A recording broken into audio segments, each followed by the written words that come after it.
नमस्कार मंडळी. चला तर आज आपण बोलूया ज्यांना पालक आवडत नाही, न आवडती पालक अगदी सगळ्यांच्या आवडीची कशी होईल त्या पद्धतीने बनवणार आहोत.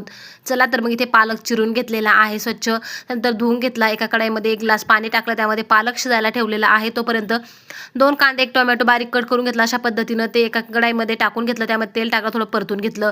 त्यानंतर मिक्सरचं भांडं घेतलं, त्यामध्ये कांदा टोमॅटो परतून घेतले, ते टाकलं. आलं लसूण टाकलं.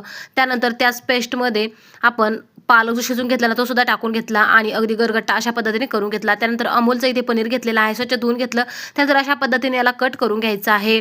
तर आपण जसं मटर पनीर बनवतो ना त्या पद्धतीने याला कट करायचं आणि त्या पद्धतीची स्लाइस इथे ठेवायची, किंवा तुम्ही छोट्या किंवा मोठ्या साईजमध्ये सुद्धा ठेवू शकता. अगदी थोड्या तेलामध्ये त्याला परतून घेतलं. तर त्यानंतर त्याच कढईमध्ये थोडंसं आणखी तेल टाकून घेतलं. अर्धा चमचा जिरे टाकली.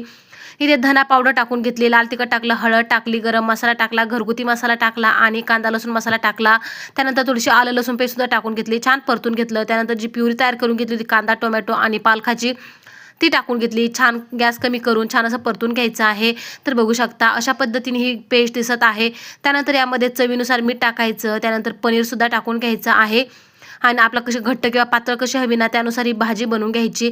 तर किती मस्त ही भाजी तयार झालेली आहे पालक पनीर. जर तुम्हालाही पालक आवडत नसेल, मुलांना आवडत नसेल, तर या पद्धतीची पालक पनीर तुम्ही नक्की खाऊ घालू शकता आणि सगळे आवडीने खाणार आहे. भाजी अगदी मस्त तयार होते. चला तर भाजीला मस्त उकळी आली, घट्टसर भाजी ते तयार झालेली आहे.